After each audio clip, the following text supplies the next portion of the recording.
Pensez-vous, cher professeur Viard, que cette crise sanitaire est réellement point de rupture qui va redessiner notre modèle économique ou s'agira-t-il plutôt de renforcer des tendances déjà existantes?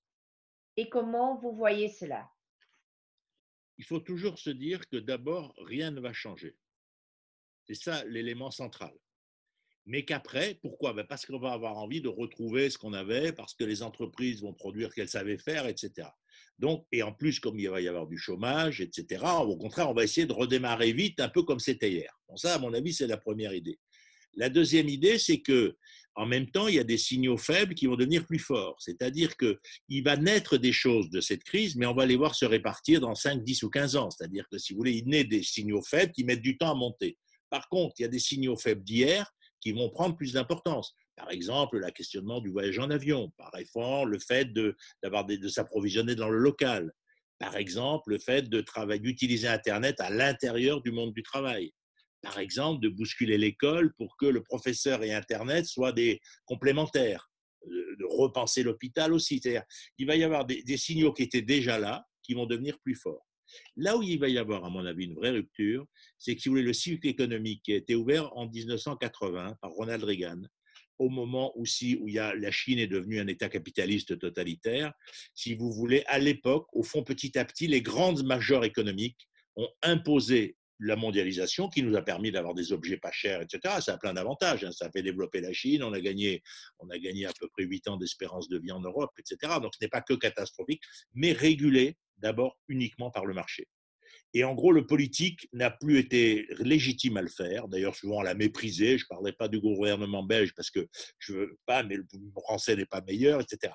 Et donc ça, oui, là, il va y avoir, à mon avis, une inflexion forte parce qu'en ce moment, nous sommes des citoyens en fait, en reformation démocratique, si on peut dire. Alors que hier, on était d'abord des consommateurs. Or, en ce moment, il se trouve que comme consommateur, on est mauvais. Et donc, je pense que la politique remonte pour une négociation avec les majeurs économiques qui va être plus puissant et en protégeant des souverainetés qu'on a abandonnées, notamment évidemment la santé et l'alimentation, qui sont deux souverainetés fondamentales. Quel est pour vous le worst case scenario qui peut se produire en ce qui concerne la redéfinition du modèle économique actuel? Et si vous voulez, il va y avoir des pressions radicales au nationalisme qui vont monter dans nos sociétés. Elles y étaient déjà. Bon. On voit très bien que les nationalismes de droite, on va dire, ou de gauche, les plus durs, vont se sentir renforcés. Parce que quoi? Parce qu'il va y avoir une demande des gens de radicalité.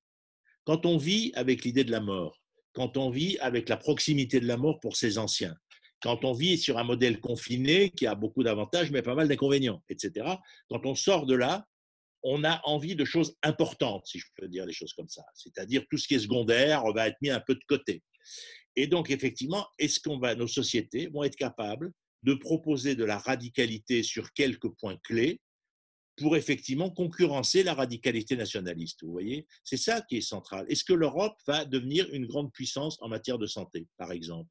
Est-ce qu'on va décider que tous les enfants recevront tous les ans un ordinateur portable à la rentrée? Parce que là, on a vu, c'est très bien le confinement à domicile, mais il y a ceux qui ont un ordinateur et ceux qui n'en ont pas.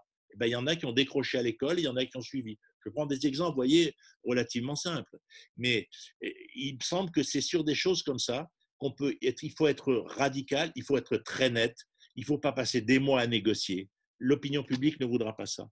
Si effectivement on n'est pas radical dans des innovations qui créent une qualité de vie supplémentaire, les gens vont choisir des radicalités extrémistes. Où situez-vous le rôle des entreprises dans pareil New Green Deal, le rôle des entreprises donc? Ont-elles un rôle important à jouer? Quelle est leur importance vis-à-vis du rôle à jouer par les gouvernements? Pensez-vous que les actionnaires, investisseurs, consommateurs doivent également prendre un rôle de force motrice dans cette évolution? Vous savez, l'essentiel de ce qu'on appelle le marché financier, en fait, c'est des fonds de pension de retraités. C'est-à-dire que c'est de l'argent qui est placé pour payer la retraite des gens. Et à un moment, les retraités vont se dire, dans 10 ou 20 ans, quels sont les secteurs qui vont le plus se développer. Et donc, c'est là qu'il faut que j'investisse mon argent. C'est ce que dit Jérémy Rifkin dans son dernier livre. Il dit, quand on va arriver à 17% de l'énergie produite par du renouvelable. Au niveau planétaire, en Europe, on y est déjà. À ce moment-là, les fonds de pension vont se dire, attendez, moi, pour mes retraités qui ont 20 ou 30 ans de vie, eux, ce qu'ils veulent, c'est que j'investisse dans les activités du futur. Et donc, les fonds de pension vont se déplacer.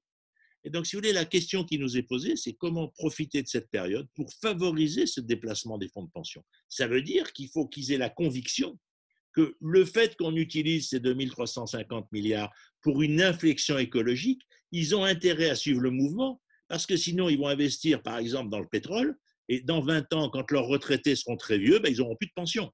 Donc, si vous voulez, c'est quand même le meilleur moyen d'infléchir les politiques. Et c'est parce que l'Europe montrera, si vous voulez, l'Europe est en train de devenir le seul continent démocratique et écologique de la planète. C'est notre mission historique. À un moment, on s'était dit, plus les autres vont se développer, plus ils vont devenir démocrates. Honnêtement, on voit bien avec la Chine que ce n'est pas vrai, et on pense bien que le modèle chinois peut se développer à pas mal d'endroits, parce qu'il est efficace en matière de santé publique. Ne soyons pas naïfs, même si les chiffres sont sans doute discutables. Donc notre problème à nous, c'est d'apparaître comme un havre, je veux dire, d'équilibre et de qualité de vie, qui peut faire désir aux autres. Après, c'est quand même à eux de s'organiser. Mais si vous voulez là-dessus, il faut que nous, parce qu'on va être convaincus entre le politique et l'économie, grâce à cet argent, de l'inflexion du modèle, il faut qu'on bouscule les marchés financiers, mais il faut les laisser fonctionner, c'est leur boulot. Mais eux, il faut qu'ils préfèrent investir dans les énergies renouvelables que dans le pétrole parce que c'est plus rentable. Ce n'est pas qu'on va leur dire faites le bien, etc. Non, leur boulot, c'est de ramener des rentes pour les retraités. Mais qui ramènent des rentes, mais qu'on leur montre que ces rentes seront meilleures s'ils investissent de ce côté-là.